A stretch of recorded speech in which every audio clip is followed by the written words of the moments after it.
Welcome to Burlap Teachers. Enjoy the video. In this video, I will explain how to make and can tomato juice. First, select ripe, blemish-free tomatoes for the best flavor and quality. You'll also need your canning essentials: jars, lids, rings, and a water bath canner. Make sure everything is sparkling clean and sterilized. This preparation step is crucial for safe and successful home canning. We want to ensure our delicious tomato juice stays fresh and safe to enjoy for months to come. Now let's get those tomatoes ready.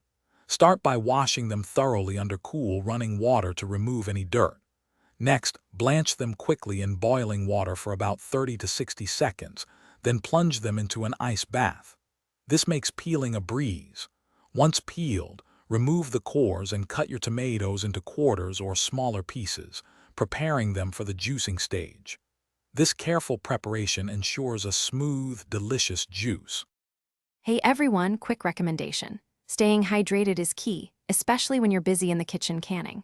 That's why I love my Oala water bottle. It keeps my water cold for hours, which is perfect for those long days making delicious tomato juice.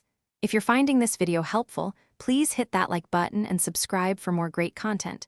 You can find a link to the Oala bottle and other deals in the description below. Now let's get back to the video. With your tomatoes prepped, it's time to make the juice. Run the tomato pieces through a food mill or juicer to extract all that wonderful liquid, discarding the pulp and seeds. Gently heat the fresh juice to a simmer, stirring occasionally to keep it from sticking. For seasoning, add 1 teaspoon of canning salt per quart of juice, or adjust to your preference. You can also add a tablespoon of lemon juice per quart for acidity. Now for the canning. Carefully pour the hot tomato juice into your sterilized jars, leaving exactly 1/2 inch of headspace. Wipe the jar rims clean to ensure a good seal, then center new lids and tighten the screw bands to fingertip tight. Process the jars in a boiling water canner for 35 minutes for quart-sized jars, remembering to adjust processing time if you live at a higher altitude. This step is vital for safe preservation. Thanks for watching. Consider subscribing if this video helped you.